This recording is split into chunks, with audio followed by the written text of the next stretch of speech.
Muito boa tarde a todos novamente. Vamos dar início à segunda parte da semana fiscal, primeiro dia da semana fiscal, parte da tarde, com a presença da Vigilância Sanitária do município de Florianópolis. E quem vai fazer a apresentação para vocês e as discussões vai ser a Luísa Amorim Zeide, se puder, pode vir aqui ao lado. Ela é coordenadora municipal de fiscalização sanitária da Vigilância Sanitária de Florianópolis. Então, ela vai fazer uma apresentação com os roteiros hoje de um alvará sanitário, como é que esse alvará sanitário gira dentro desse órgão, né, como é que são os procedimentos realizados. Falar um pouquinho também sobre o roteiro de autoinspeção, né, e todos os procedimentos que envolvem hoje a vigilância sanitária e a obtenção do alvará sanitário no município de Florianópolis. Pode ir. Muito boa tarde. Então, meu nome é Luísa, como a André me apresentou. Falar um pouquinho, eu sou nutricionista, graduei em nutrição, hoje eu sou mestranda em administração pública também. Já estou há 7 anos trabalhando na gerência de vigilância sanitária e ambiental, maior parte do tempo como fiscal, é o meu cargo original, e há alguns meses eu assumi a coordenação de fiscalização sanitária. Então eu vou falar um pouquinho para vocês sobre como funciona o processo do alvará sanitário, né, até ele chegar nas mãos do nosso regulado, do cliente de vocês, e também depois mostrar quais são os problemas que nós enfrentamos, que vocês veem, que nós enfrentamos, e o que a gente está fazendo para resolver isso. Bom, então eu coloquei aqui um organograma de como está hoje dividida a Diretoria de Vigilância em Saúde, que é onde está a Gerência de Vigilância Sanitária, né? Então, dentro da Secretaria Municipal de Saúde, aqui de Florianópolis, a gente tem essa Diretoria de Vigilância em Saúde. Ela está dividida em algumas gerências, dentre elas a Gerência de Vigilância Sanitária e Ambiental. E aí, dentro dessa Gerência de Vigilância Sanitária e Ambiental, que abarca diversas atividades que temos ali nessas coordenações, existe a Coordenação Municipal de Fiscalização Sanitária, que é essa que eu falei, da qual eu sou coordenadora, né? E é dentro dessa coordenação, para essa coordenação que vem os processos de vistoria para alvará sanitário. Mas, além disso, a gente faz outras coisas. Então, lá a gente está dividido em algumas coordenações de acordo com a área de abrangência, né? Então, tem a coordenação de alimentos, que fiscaliza estabelecimentos que comercializam, de alguma forma produzem, enfim, alimentos. A coordenação de interesse da saúde, que fiscaliza escolas, hotéis, academias e outros estabelecimentos. E dentro da coordenação de saúde, né, que é enorme, a gente tem 3 subcoordenações. Então, a subcoordenação de média complexidade, que é onde estão os salões de beleza, os consultórios sem procedimento invasivo. A de alta complexidade, que é onde são fiscalizados os hospitais, as clínicas que fazem cirurgias. E a coordenação de medicamentos e produtos para a saúde, que fiscaliza as farmácias de manipulação, quem vende outros produtos para a saúde também emite receitas, enfim. Aqui eu coloquei para vocês verem o número de fiscais que a gente tem em cada uma dessas coordenações, tá? Então, para alimentos nós temos 11 fiscais, para interesse da saúde 4, para média complexidade 6, alta complexidade 7 e para medicamentos 4 fiscais. Totalizando dentro dessa coordenação, ou seja, de fiscais que fazem vistorias para a concessão de alvará sanitário, 32 fiscais. E quais são as nossas principais demandas, né, dentro dessa coordenação?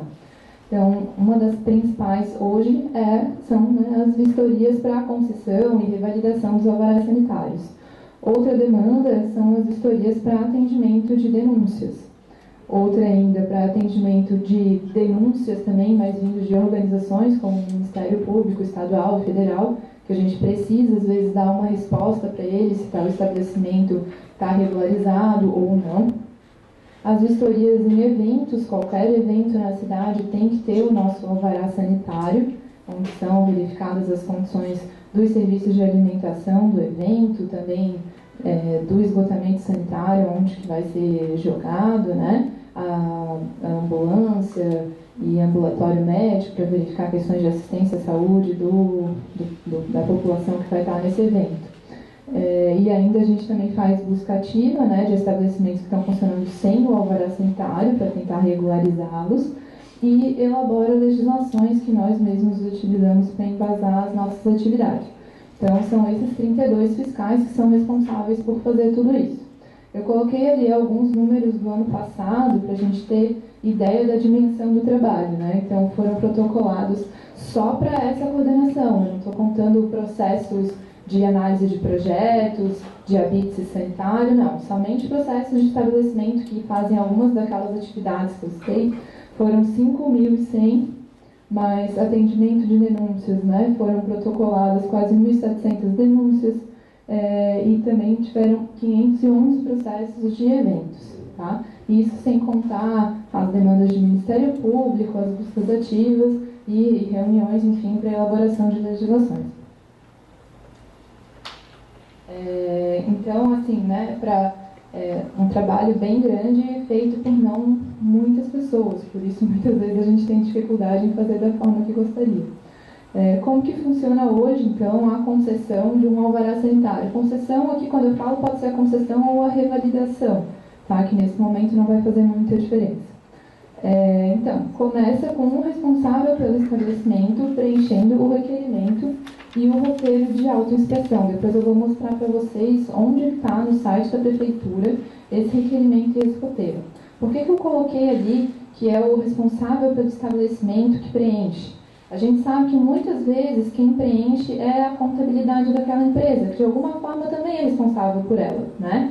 Só que tem algumas informações ali que às vezes ou vocês têm, né, que perguntar para o cliente de vocês para ter ali melhor a especificação, ou pedir que ele mesmo preencha. Por quê? Por exemplo, horário de funcionamento. A gente recebe muito processo com horário de funcionamento das 8 ao meio-dia, das 2 às 6. E quando vai ver é uma boate, quando vai ver é uma coisa que só funciona à tarde. E aí a gente perde nosso tempo indo lá, tentando fazer uma vistoria e está fechado o estabelecimento. Isso no requerimento. Agora, quando a gente fala do roteiro de autoinspeção, aí é mais importante ainda que o responsável pelo estabelecimento e não necessariamente o proprietário, porque o proprietário às vezes também não está lá, né, no estabelecimento, é um gerente, então que essa pessoa que está lá no dia a dia do estabelecimento preencha esse roteiro, porque nesse roteiro tem que preencher coisas bem específicas sobre como é que está o piso, como é que é a lixeira, o teto é pintado de que cor, e isso dificilmente o contador ou aquele proprietário que não vai na sua loja, no seu estabelecimento, vão saber, né? Então, solicitar que o responsável mesmo lá pelo estabelecimento, se é um estabelecimento que tem responsabilidade técnica, que esse responsável técnico preencha, ou que alguém que saiba como funcionam as rotinas preencha o roteiro. E aí preencha com veracidade, assine, né? Antes a gente fez um modelo que não tinha lá um lugar muito específico para assinar. Agora o novo modelo, quem já viu, já está há um mês, eu acho que já deve estar online. Tem lá, é bem chamativo a assinatura, porque quando um roteiro não está assinado, ele não é válido para a gente, né? É só um documento com vários X. Então não tem muito como a gente utilizar esse instrumento para fiscalização. E depois vocês vão entender por que ele é tão importante para a gente e para os clientes de vocês e para vocês na agilidade desses processos. Então, depois de preencher, então, o responsável, aí, enfim, pode ser o contador, pode ser o próprio responsável, vai levar esses documentos no pró-cidadão para protocolar o processo de alvará sanitário, aí que tem aquela folha com o número do protocolo, né? E o pró-cidadão recebe esses processos, ele emite também, né, o documento de arrecadação municipal, o DAM, para ser pago, e só depois que ele é pago, ele dá aquela folha do protocolo para vocês. E aí, também depois de ser pago a DAM, aí esse processo é mandado para o nosso protocolo na vigilância sanitária. Tem um setor específico que recebe os nossos documentos e distribui. O nosso protocolo, então, da vigilância, ele encaminha esse processo para o fiscal responsável. Hoje, nós temos fiscais espalhados em 6 locais diferentes na cidade. Isso porque, na gestão anterior, foi feita, né, a ideia da distritalização, assim também como foi feito no governo do estado, com secretarias regionais em outros municípios, também aconteceu aqui na capital, por distrito sanitário. Então, sul, leste, norte, continente, receberam distritos e dentre as atividades que foram passadas para esses distritos foi passada a atividade de vigilância sanitária. Então, nós temos fiscais nos 5 distritos da cidade e também fiscais que ficam na Secretaria de Saúde, na central, que a gente chama, que são fiscais que fazem atividades de mais alta complexidade, ou o setor de medicamentos também, que recebe muito público. Então, esse protocolo, né, ele precisa demandar esses processos para 6 locais diferentes. E isso, muitas vezes, ele não consegue fazer no mesmo dia, porque a gente não tem ninguém, um motorista, que pegue esses processos no protocolo e leve para os fiscais. São os próprios fiscais que têm que ir no protocolo, que fica na Trindade, pegar os processos. Então, por exemplo, quem trabalha no continente não vem todo dia na Trindade pegar processos, assim como quem trabalha no sul da ilha, enfim. Então, ali nesse protocolo da vigilância, ele já fica alguns dias esperando que o fiscal venha pegar os processos distribuídos para ele. Aí, quando o fiscal pega o processo, então, ele tem alguns processos, vários para fazer. Quando ele chega naquele, ele analisa os documentos que estão ali. Dentre esses documentos, ele analisa o roteiro de autoinspeção.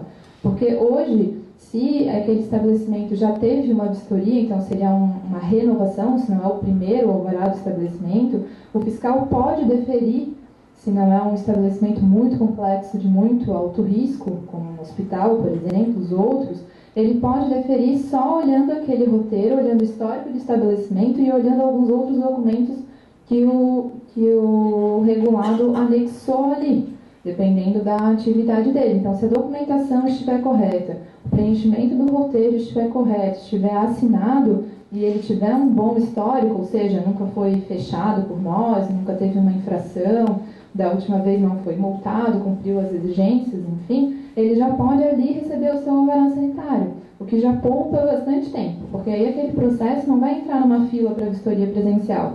Ali o fiscal já imprime o alvará, defere e já manda de volta para o protocolo.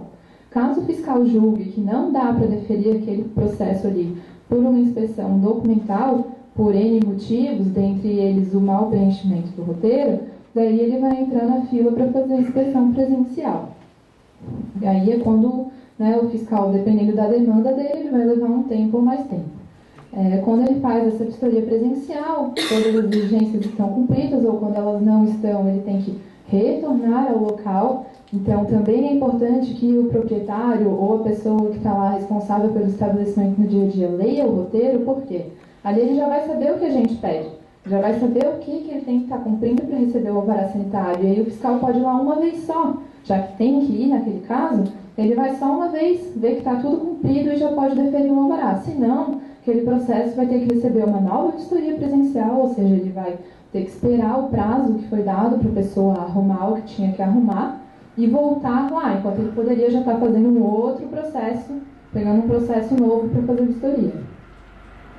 Aí o fiscal deferindo o alvará sanitário, ele vai levar esse alvará ao processo com o alvará para o nosso protocolo, naquele mesmo esquema, né, que não fica no mesmo lugar que ele trabalha, então também demora alguns dias normalmente.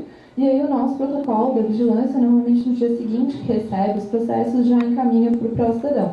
E aí lá no Prostadão é onde vocês ou o cliente pode retirar o alvará sanitário deferido. Tá?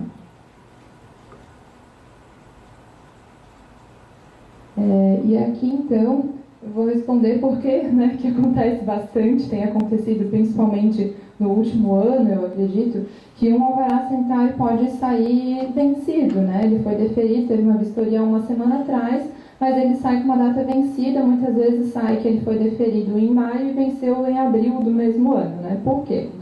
Então, um dos motivos é porque a vigilância demorou para fazer essa vistoria presencial, que o fiscal julgou que era necessária, e aí se passou o tempo e o alvará, a data de vencimento dele conta da primeira vez que aquela pessoa solicitou o alvará. Então, vamos dizer que eu abri uma empresa hoje, e hoje eu vou solicitar o alvará. A data de hoje, 19 de outubro, sempre vai ser a data do vencimento do meu alvará, até 2050. Por quê? Porque a pessoa tem que pedir o alvará sanitário dela todos os anos.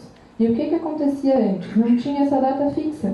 Então, muitas empresas ficavam sem solicitar o seu alvará sanitário por meses ou até anos, e aí ganhavam esse tempo não pagando taxa, não sendo fiscalizados, porque, né, se eu demorei meses para pedir, vamos dizer, eu pedi em outubro, aí no outro ano eu tinha que pedir em outubro, mas eu pedi só lá em março, eu já ganhei todos esses meses sem pagar taxa. Então, isso o nosso sistema não filtrava, por incrível que pareça. E aí ele começou a filtrar, foi aí que aconteceu de sair muito alvará vencido e essas dúvidas todas. Mas é por isso, porque é uma taxa anual. E o alvará tem que ser renovado anualmente, por mais que seja demorado às vezes a vistoria presencial, porque não era para ser. Mas aquele estabelecimento, a partir do momento que ele tem o protocolo, ele já está regularizado quanto a essa documentação com a vigilância sanitária. Então, não vai nenhum fiscal lá multar aquele estabelecimento porque ele não tem alvará sanitário se ele está com o protocolo. Então, aquele documento, sim, ele é válido, por mais que ele ainda não tenha o alvará mesmo. Né? Acho que depois a gente vai ter a parte das dúvidas, se ficou ainda alguma dúvida nessa questão, vocês podem perguntar. Tá? Mas então tem esse motivo que pode demorar mesmo, dependendo do local, do tipo de atividade para ser feita a vistoria presencial. Eu não coloquei aqui, mas às vezes também demora porque o regulado não pagou a taxa, ele só deu entrada no processo, né, e não foi lá pagar a taxa, demorou 6 meses para pagar a taxa, e o processo só vem para a gente quando a taxa está paga. Então, aí também demora, né, e pode sair vencível. Também pode acontecer quando a gente foi lá fazer a vistoria, ele não estava cumprindo as nossas exigências, e aí a gente intimou e deu prazo para ele se regularizar. Tem obras grandes, às vezes documentos que demoram muito tempo para sair, como o nosso próprio ABITS, o alvará de funcionamento, o alvará dos bombeiros e outros, que aí a gente tem que aguardar esses documentos para deferir o nosso alvará. Quando a pessoa consegue cumprir, já passou um ano que ela tinha pedido, ele sai vencido. E quando o responsável